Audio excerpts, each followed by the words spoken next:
And the fact makes me have a little more difficulty. My left ankle and my right knee, and sometimes the left knee, want to act up because I got a little more weight on these knees, and I'm getting old and arthritic, and I don't want to have them replaced because I heard it hurts a little bit, and it takes time to rehab, but it works good in the long run. But if I can avoid that surgery, you know, I've had surgery on my foot, surgery on my head, and some more surgery in about in the middle, but that's the space. Maybe I can leave them, let that alone, let the doctors leave the knees alone for a while longer.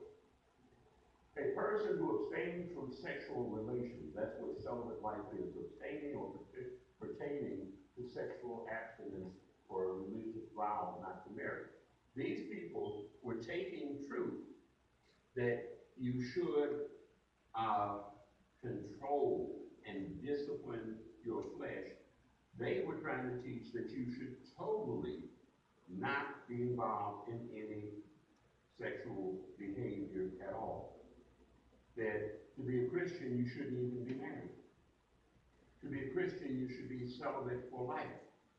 There have been, about 100 years ago, at the turn of the 20th century, in the late 1800s, there was a sect that taught people that you should not have sex at all. You should never be married. You should just be part of this community, part of this church, and they attracted people into it.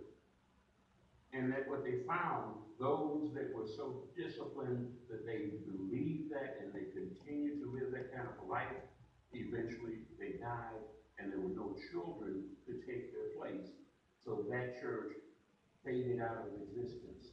That organization went down because they couldn't have children, and they also, it was hard when you start telling people, okay, come to church with me, we'll become closer to God. But when they had to give up marriage, some couldn't deal with that. And this kind of teaching took place back then. But Paul is saying, in response to the pastor's question, yes, it is good to live a celibate life. But then he goes on. I say this as a concession, not a command. Now, let's pay attention to this scripture right here, chapter 7, verse 6. I say this as a concession, not as a command. That's in the NLT. You're going to find pretty much the same thing in the King James.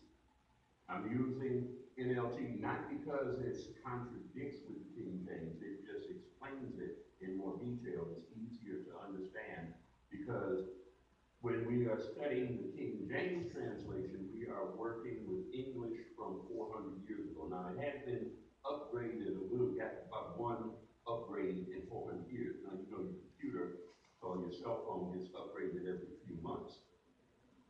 But we need to sometimes look at it in a modern language translation, and that's why we do this. Paul, very often, he's clear to us. He makes it plain.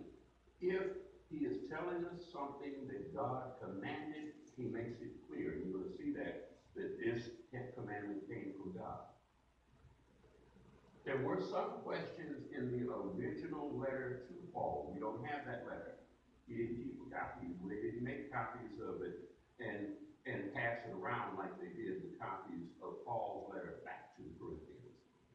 But he lets us know that when he was praying about certain issues, God did not speak to him on these, but God gave him authority to set certain things in order. He used his wisdom, his experience in these things, and he set these things in order, tried to help people. He says, I say this as a concession, not as a command. In other words, God didn't command him to say this, but God gives him authority. When Jesus was talking to the other apostles, he said, what you bind on earth is bound in heaven.